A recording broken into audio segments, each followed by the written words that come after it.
KGF ಆದ ನಂತರ Bollywood ಸ್ಟಾರ್ಗಳು, ಅದರಲ್ಲೂ box office Sultan one and only Salman Khan ಅವರು ರವಿ ಬಸ್ರೂರ್ ಅವರು ಕಾಲ್ ಮಾಡಿದ್ರಂತೆ. ಹೇಗೆ ಸರ್, ಹೇಗಿತ್ತು? ಎಷ್ಟೊಂದು ಜನಕ್ಕೆ ಡ್ರೀಮ್. ಅವ್ರನ್ನ ಸ್ಕ್ರೀನ್ ಮೇಲೆ ನೋಡಿದ್ರೇ ಒಂಥರ ಫುಲ್ ಮೈಯೆಲ್ಲ ಜುಮ್ ಜುಮ್ ಅನ್ನತ್ತೆ. ಅವ್ರು ಕಾಲ್ ಮಾಡಿದ್ರು ಅಂದಾಗ ಹೇಗಿತ್ತು ನಿಮ್ಮ ರಿಯಾಕ್ಷನ್? ಸೊ ಇವೆಲ್ಲವೂ ಕ್ರೆಡಿಟು KGF ಟೀಮ್ಗೆ ಹೋಗುತ್ತೆ. ಯಾಕಂದರೆ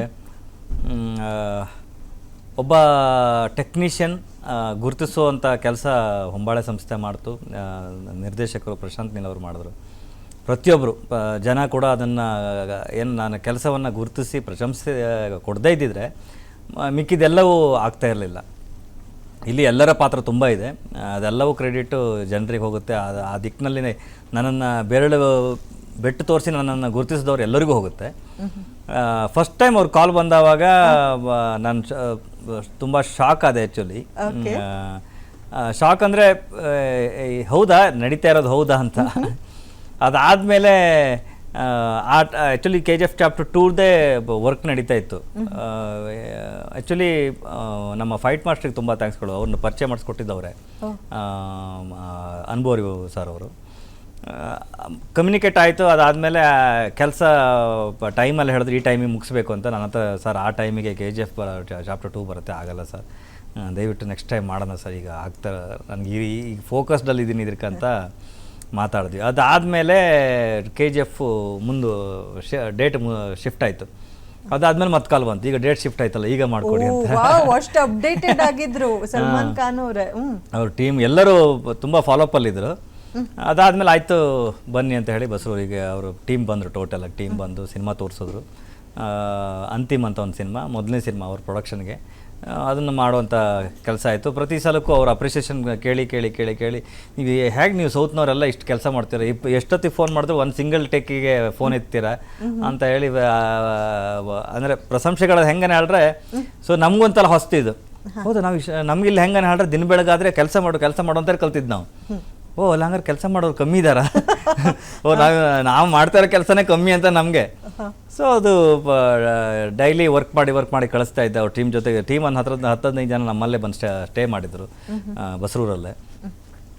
ಸುದೀರ್ಘವಾಗಿ ಕೆಲಸ ನಡೀತು, ಭಾಳ ಖುಷಿ ಆಯಿತು. ಸಿನಿಮಾ ದೊಡ್ಡ ಮಟ್ಟಕ್ಕೆ ಮಾತಾಯಿತು.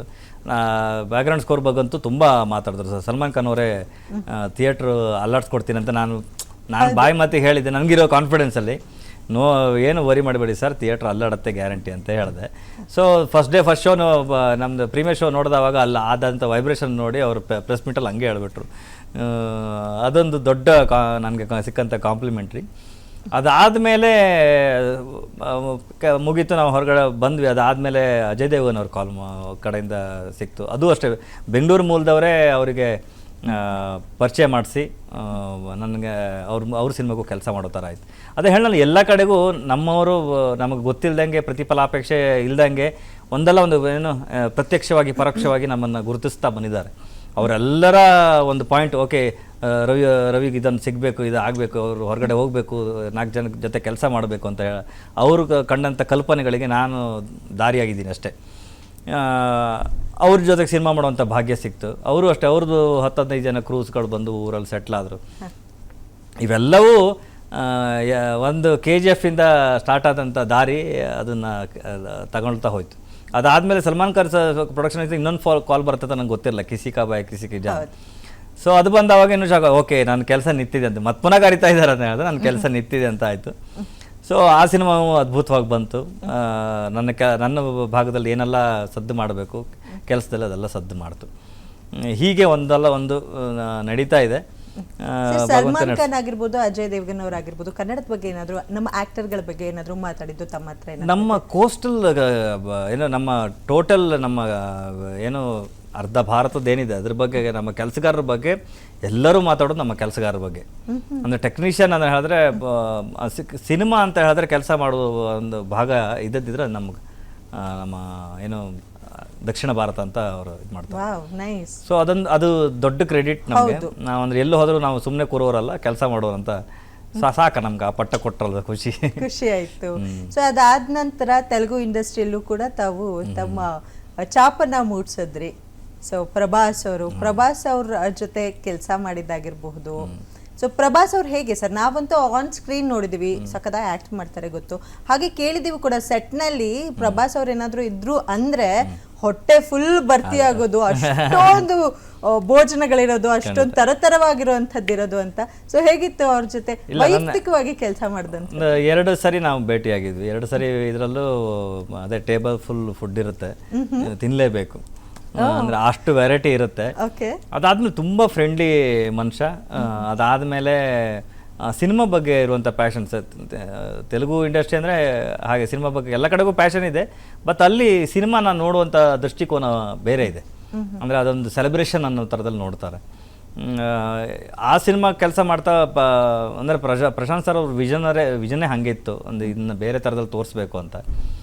ಒಂದು ಬಿಯಾಂಡ್ ಇಮ್ಯಾಜಿನೇಷನ್ ವರ್ಲ್ಡ್ನ ಕ್ರಿಯೇಟ್ ಮಾಡುವಂಥ ಇದು ಮಾಡಿದ್ರು. ಅದೆಲ್ಲರಿಗೂ ಒಂದು ಎಕ್ಸೈಟ್ಮೆಂಟ್ ಬೇರೆ ಥರದ್ದು ಹುಟ್ಟಿತು. ಅದಕ್ಕೆ ಲಕ್ತಾಗಿ ಅದು ಒಂದು ಸಾಕಷ್ಟು ಹೆಸರು ತಂದು ಕೊಡ್ತು. So after the movie release call ಮಾಡಿ ಖುಷಿಯನ್ನ ಎಕ್ಸ್ಪ್ರೆಸ್ ಮಾಡಿರೋದಿದೆಯಾ ಸರ್? ಯಾರಾದ್ರೂ ತಾವು ವರ್ಕ್ ಮಾಡೋದ್ರಲ್ಲಿ? ಎಲ್ಲರೂ ಮಾಡಿದ್ದಾರೆ, ಪ್ರತಿಯೊಬ್ಬರು ಮಾಡಿದ್ದಾರೆ. ಯಾವ್ದು ನಿಮಗೆ ಸಿಕ್ಕಾಪಟ್ಟೆ ಖುಷಿ ತಂದು ಕೊಟ್ಟಿರೋದು? ಎಲ್ಲರೂ ಅಲ್ಲ ಫೋನ್ ಮಾಡಿ ನನ್ನ ಕೆಲಸವನ್ನು ಪರ್ಟಿಕ್ಯುಲರ್ ಆಗಿ ಸ್ಕೋರನ್ನು ಹೇಳ್ದವಾಗ ಆಬ್ವಿಯಸ್ಲಿ ಒಬ್ಬ ಕೆಲಸಗಾರನಾಗಿ ಅಷ್ಟು ದಿವಸ ಅವ್ರ ಜೊತೆ ಟ್ರಾವೆಲ್ ಮಾಡಿರೋದ್ರಿಂದ ಕೆಲಸ ಮಾಡಿದವಾಗ ಆದಂಥ ಖುಷಿಗಳನ್ನೆಲ್ಲ ಮತ್ತು ಪುನಃ ಮೆಲ್ಕು ಹಾಕಿ ನಮಗೆ ಪ್ರಶಂಸೆ ಕೊಡೋದು ದೊಡ್ಡ ವಿಷಯ. ಅದು ನಾರ್ಮಲ್ ಆಗಿ ಸಿನಿಮಾ ಆದಮೇಲೆ ಮರೆಯೋರೇ ಹೆಚ್ಚು, ಅಂಥದ್ರಲ್ಲಿ ಫೋನ್ ಮಾಡಿ ಅದ್ರ ಬಗ್ಗೆ ಪ್ರಶಂಸೆ ಕೊಡೋದು ದೊಡ್ಡ ವಿಷಯ.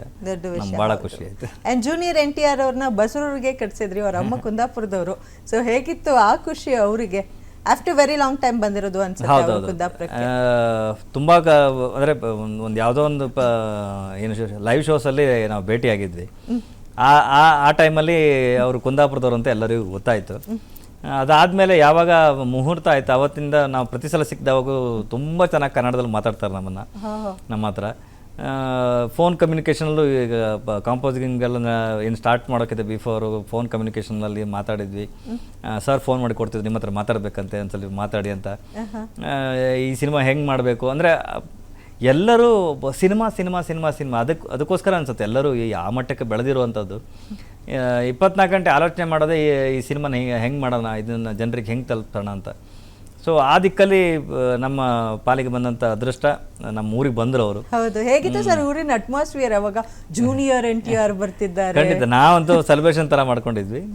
ಬಂದಿದ್ದು ಭಾಳ ಖುಷಿ ಆಯ್ತು. ಇಡೀ ಸಿನಿಮಾ ಸ್ಟುಡಿಯೋ ನೋಡಿದ್ರು, ಈ ಹಳ್ಳಿಲಿ ಇದು ಹೆಂಗೆ ಇಷ್ಟು ಧೈರ್ಯ ಮಾಡಿದ್ರೆ ನಿಮ್ಮ ಗುಂಡಿಗೆ ಮೆಚ್ಚಬೇಕು ಅಂತ ಒಂದಿಷ್ಟು ಮಾತಾಡಿದ್ರು.